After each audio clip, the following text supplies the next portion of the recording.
Amor y respeto. Capítulo 1. El sencillo secreto para un matrimonio mejor.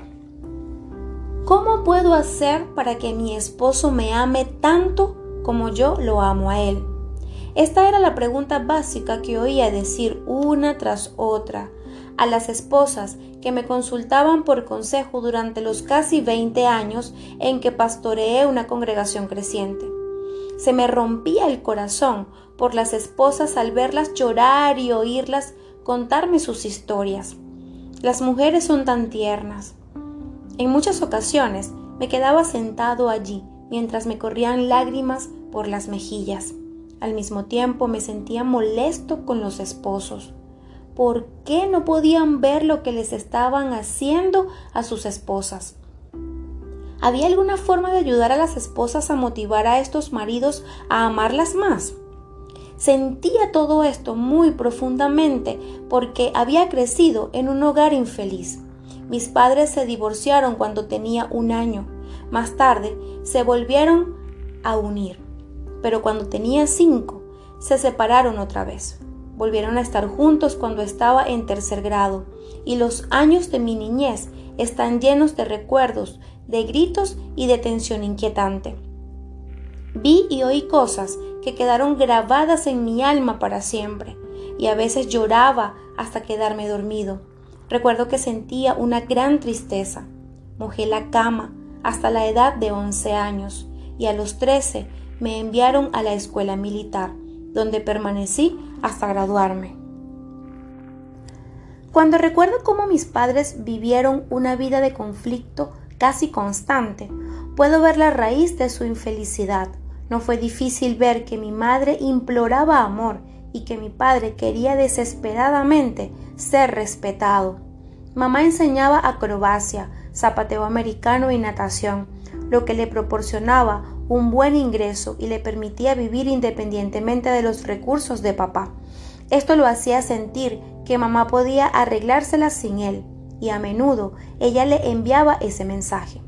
Ella tomaba decisiones financieras sin consultarlo, lo cual lo hacía sentir insignificante, como si él no importara, y como él se ofendía, reaccionaba de forma poco cariñosa hacia ella. Estaba seguro de que ella no lo respetaba. Papá se enojaba por ciertas cosas, ninguna de las cuales puedo recordar. Mamá se sentía aplastada y se retiraba de la sala. Esta dinámica entre ellos fue mi forma de vida desde la niñez hasta los años de adolescencia. Cuando era adolescente oí el Evangelio, que Dios me amaba. Él tenía un plan para mi vida y yo necesitaba pedirle perdón por mis pecados para recibir a Cristo en mi corazón y experimentar la vida eterna. Hice exactamente eso y mi mundo entero cambió cuando me convertí en un seguidor de Jesús. Después de graduarme de la escuela militar, me inscribí en el Wheaton College porque creía que Dios me estaba llamando al ministerio. Cuando estaba en el primer año en Wheaton, mi madre, mi padre, mi hermana y mi cuñado recibieron a Cristo como Salvador. En nuestra familia empezó un cambio, pero las cicatrices no desaparecieron. Mamá y papá ahora están en el cielo y agradezco a Dios por su salvación eterna. No hay amargura en mi corazón, sino solamente mucho dolor y tristeza. Durante mi niñez sentía, y ahora lo veo claramente, que mi padre y mi madre reaccionaban defensivamente el uno hacia el otro. Su problema era que podían ofenderse mutuamente con mucha facilidad, pero no tenían herramientas para efectuar algunos ajustes menores que pudieran apagar sus lanzallamas. Mientras estaba en Wheaton, conocí a una chica sanguínea que llevaba luz a cada lugar donde entraba. Sara era la muchacha más positiva, cariñosa e interesada en los demás que yo había conocido. Ella había sido mi simpatía del condado de Bunnett en Indiana. Era íntegra y santa, amaba al Señor y solo deseaba servirle. Ella debería haber tenido una carga de 1 tonelada por el divorcio que había deshecho su familia, pero no permitió que eso contaminara su espíritu. Por el contrario, decidió seguir adelante.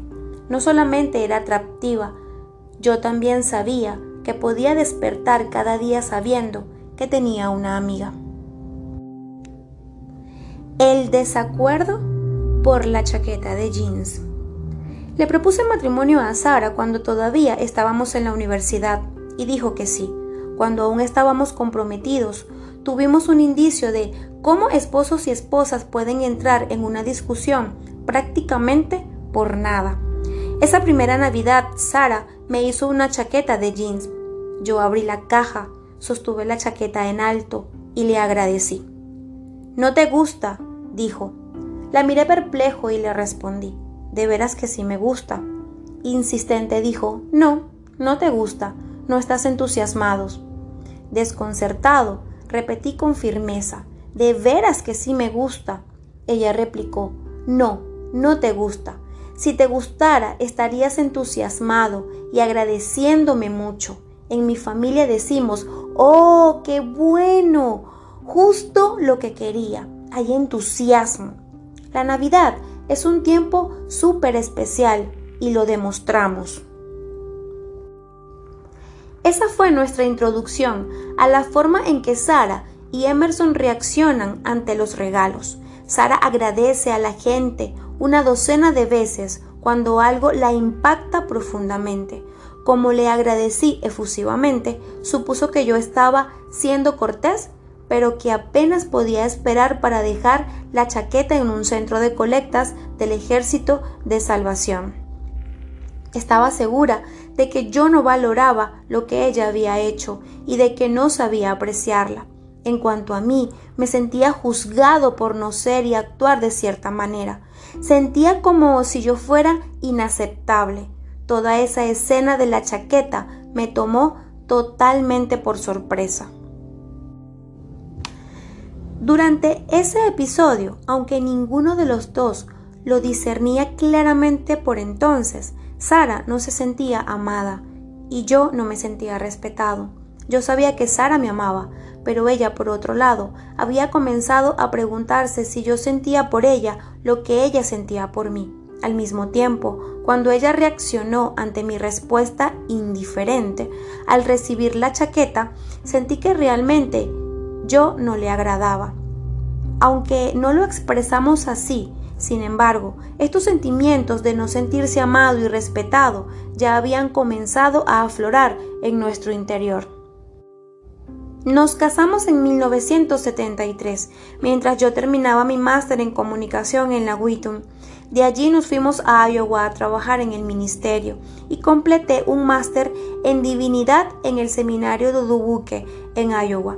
Junto con otro pastor, iniciamos un centro de aconsejamiento cristiano. Durante ese tiempo comencé a estudiar seriamente las diferencias entre el hombre y la mujer. Podía sentir empatía por los clientes a quienes aconsejaba, porque Sara y yo también experimentábamos la tensión de ser hombre y mujer. Quizás tenga razón, pero esté equivocado a los gritos. Por ejemplo, Sara y yo somos muy diferentes en la interacción social. Sara es afectuosa, muy dada a tratar con otros y le encanta hablar con la gente acerca de muchas cosas. Después de estar con gente, se siente energizada. Yo tiendo a ser analítico y a procesar las cosas más o menos fríamente. Me siento energizado después de haber estado estudiando solo por varias horas. En actividades sociales, interacciono cordialmente con la gente, pero soy mucho menos dado a relacionarme que Sara. Una noche, mientras volvíamos a casa después de un grupo pequeño de estudio bíblico, Sara expresó algunos sentimientos fuertes que había ido acumulando durante varias semanas. «Estuviste bastante aburrido en el estudio bíblico hoy», dijo, casi enojada. «Intimidas a la gente con tu silencio y cuando hablas, a veces dices algo falto de sensibilidad. Lo que dijiste a la pareja nueva no se entendió muy bien». Quedé desconcertado, pero intenté defenderme. «¿De qué estás hablando?». Yo estaba tratando de escuchar a la gente y de entender lo que estaban diciendo. La respuesta de Sara subió varios decibeles más. Necesitas hacer que la gente se sienta más relajada y cómoda. Los decibeles aumentaron un poco más.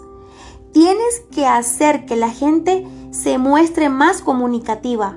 Ahora Sara prácticamente estaba gritando.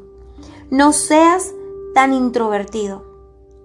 No le respondí por unos segundos porque me sentía menospreciado, no solamente por lo que me dijo, sino por su comportamiento y su tono.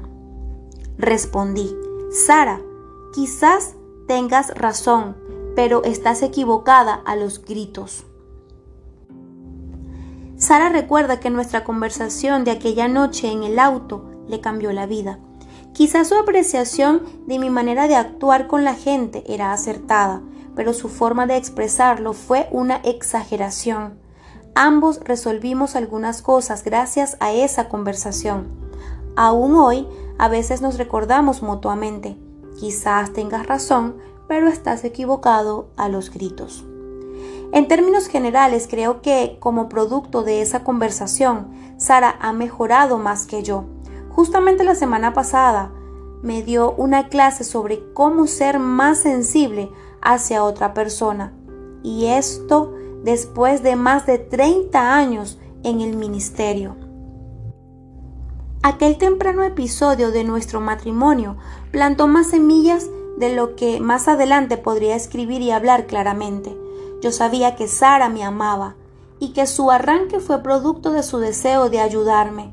Ella quería que apreciara su interés y que entendiera que solo lo estaba haciendo por amor, pero en resumidas cuentas, yo me sentía atacado, no respetado y a la defensiva.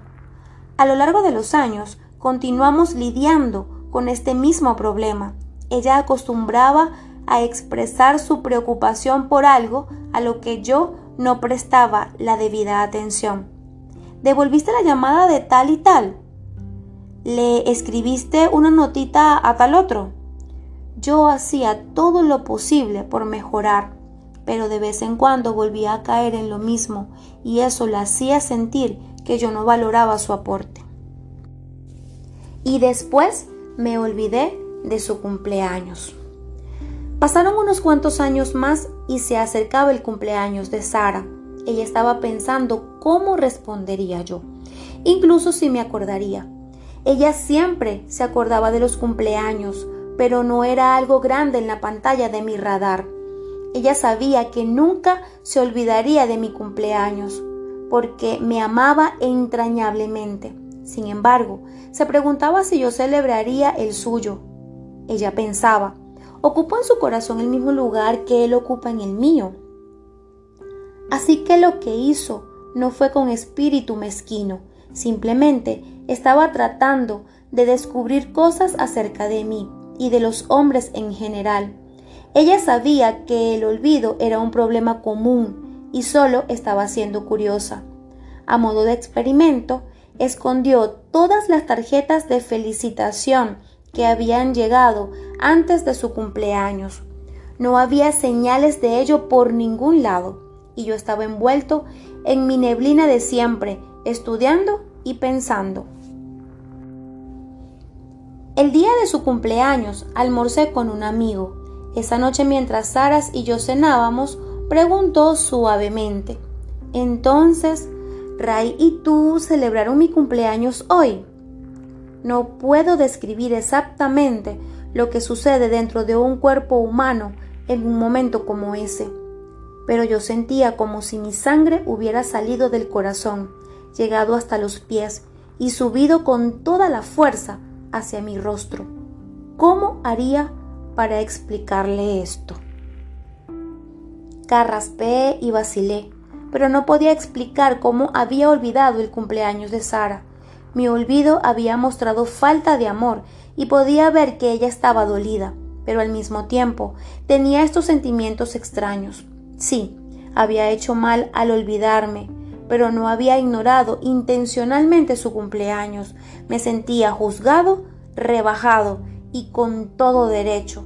En ese entonces no podía describir mis sentimientos con una palabra como falta de respeto. Durante aquellos años, cuando el feminismo estaba en pleno auge, los hombres no decían que las mujeres le faltaban el respeto. Eso había sido arrogante y en los círculos eclesiásticos se lo habría considerado como una terrible falta de humildad. Momentos de ternura y chisporroteos desagradables. Los años pasaron rápidamente. Una imagen borrosa de prédicas, pastoreo y consejo a parejas casadas. Sara y yo continuábamos creciendo en nuestro matrimonio a medida que aprendíamos más uno del otro y pasamos muchos momentos maravillosos. Pero junto con esos momentos tiernos también hubo lunares, debería decir chisporroteos, desagradables. Ninguno duraba mucho.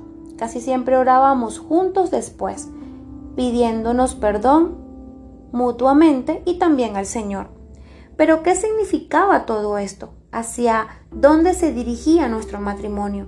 Después de todo, yo era un pastor al que le pagaban para ser bueno. ¿Cómo podría justificar todas esas pequeñas metidas de pata que eran buenas para nada? Como dijo alguien, el problema con la vida es que es tan diaria, y Sara y yo nos exasperábamos mutuamente, casi todos los días con malos hábitos que no nos podíamos sacudir. Uno de los míos era dejar las toallas húmedas sobre la cama. Por lo menos una vez al mes Sara se enojaba por mi toalla húmeda, y más o menos cada 3 meses volvía a estar preocupado por otras cosas, descuidando ciertos deberes y olvidando ciertos pedidos. Cuando me criticaba surgía tensión y yo salía culpándola a ella o dando excusas. Sara tose y se aclara la garganta periódicamente, y los primeros años de matrimonio, en los momentos en que estábamos orando, me sentía irritado por su tos. ¿Hasta dónde podía ser infantil? Estábamos orando al Señor del cielo y yo me sentía molesto por algo que ella no podía evitar. Otras veces, ella quería que alabara al Señor cuando estaba frustrado y francamente no siempre quería alabar al Señor y eso me hacía menos espiritual. Cuando ella estaba frustrada, yo no le decía que alabara al Señor. ¿No me hacía eso menos crítico y más espiritual? La tensión tiene su manera de destruir nuestra autoimagen. Por el lado de la confrontación, yo sentía que nunca sería suficientemente bueno, y por el lado del conflicto familiar, Sara se sentía fracasada como madre y esposa. Viajar, estudiar o enseñar no es lo primero que Sara elegiría porque no es su don, aunque está dispuesta a ir por causa del ministerio. Yo no soporto tener que arreglar cosas que se rompen en la casa, porque ese no es mi talento. Así que casi siempre me quejo cuando intento reparar algo y no funciona, y justamente era por eso que no lo quería arreglar. Comparto estos pequeños secretos sobre mi esposa y yo, para que sepa que no damos nuestro mensaje desde ningún pedestal de perfección. Hemos luchado en muchos frentes y lo seguimos haciendo, pero ahora luchamos sabiendo que podemos ganar. A lo largo de los años, muy despacio, hemos ido descubriendo el secreto que ha logrado la diferencia para nosotros y muchas otras parejas.